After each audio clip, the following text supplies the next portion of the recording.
of course, hats off to Edwardsville, the way they played. They were ready to go from the jump. We knew they would be, of course. Give our guys a ton of credit for making the adjustments, matching the physicality to come back after a rough first half and get it to 38-38, I believe it was. And then we just went empty possession 3 times in a row. They were able to get the lead back and never surrender it again. So hats off to them, playing a phenomenal game, great game plan. And of course, it stings and it doesn't feel very good because I don't think that we played our best ball, but I also think that had a lot to do with them. And so I give them credit. And it's sport and it's basketball, and that's what happens. Questions? Coach, you talk about how this team has brought in 6 transfers, 4 new starters.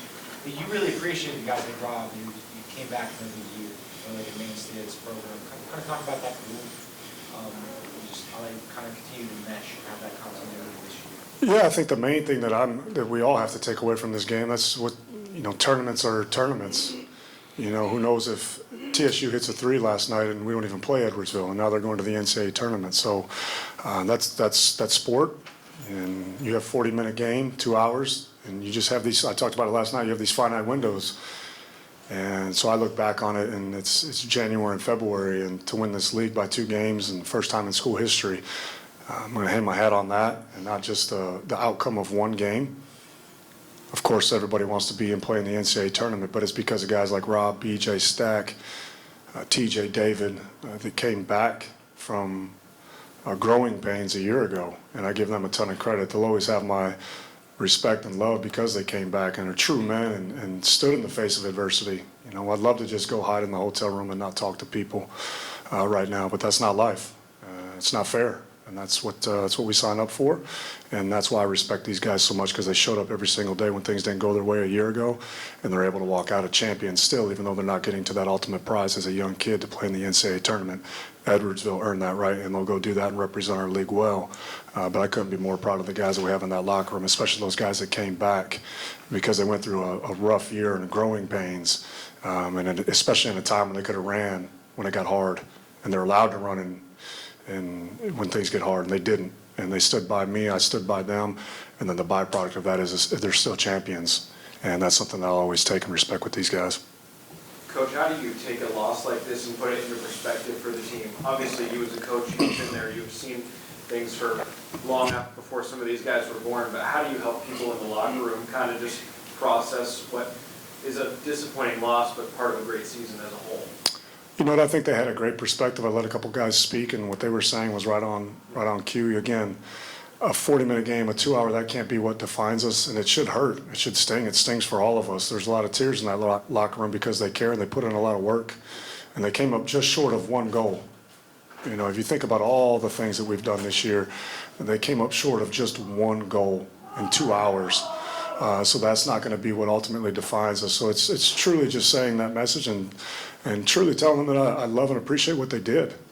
You don't go through a 20-game conference season, win by 2 games just on dumb luck. There's a lot of ups and downs that go with that, and this team kept getting better every single day. And so again, you just be honest with them, and that's something that we've been from day one with these guys. Talk about seniors, you've got a guy like TJ who's been around for a little bit, and then a guy like Teddy who comes into the program this year. What kind of impacts have they left on this program that will even be felt after they're gone? Yeah, good question. I think the thing with Brendan and Teddy, because again, those guys we brought in 6, but of course those guys won some awards and really good players. But they had such great personalities that meshed well with everybody. So again, it's not just talent. Do they really have the personalities that mesh? And I think Teddy did a great job of giving a lot of guys confidence. Brendan has a personality. He's not going to upset or make the locker room when you're going through some tough times any kind of way. He's not going to flip it upside down. So those guys, on top of being really good additions, one out of the portal and one from junior college, and other guys, Saxon Hepker and Elliott Lowndes, those other guys that came in that were new, just really good attitudes, Troy and Marr. Those guys also showed up every day, even though they may not have got awards. And so it's the personalities that they had, that they brought every single day, is what made it truly fun and remarkable for me as a coach and the rest of the coaches, because the coaching life is hard. And you have to do it with good kids and good people, otherwise it'll drive you right out. And these guys were 100% one of the most fun teams I've ever been around. Rob, you obviously had a fabulous season, the best team you've ever been on in college so far. What are you going to miss the most about this particular group in this particular season? Mainly just practice, coming in each and every day, working hard, and the coaching just bringing us up and just giving us the confidence to go out there and play some more basketball, which we did this whole season. So that's the main thing, and then going to Coach Corner's office and just him making jokes and calling me 3 foot, 2 foot, whatever. I'm short or whatever, but that's the main thing, and it was a great season for me and the guys, and I appreciate everybody that's been there for me, yeah. And then what did you see tonight out of this game that really kind of impressed you about that group altogether? Simo? We just stayed connected. I mean, we didn't play the best, but I feel like nobody got like disconnected or arguing as well. But I feel like we didn't play our best, to be honest. That's the main thing. We didn't rebound the ball, and things didn't go our way today.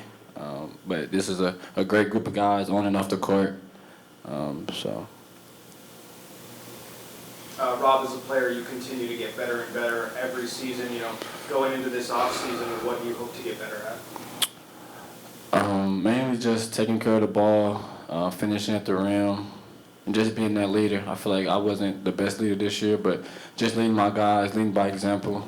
I feel like that's the main thing for me to work in this off season. Just get reps and the rest of it will take care of itself.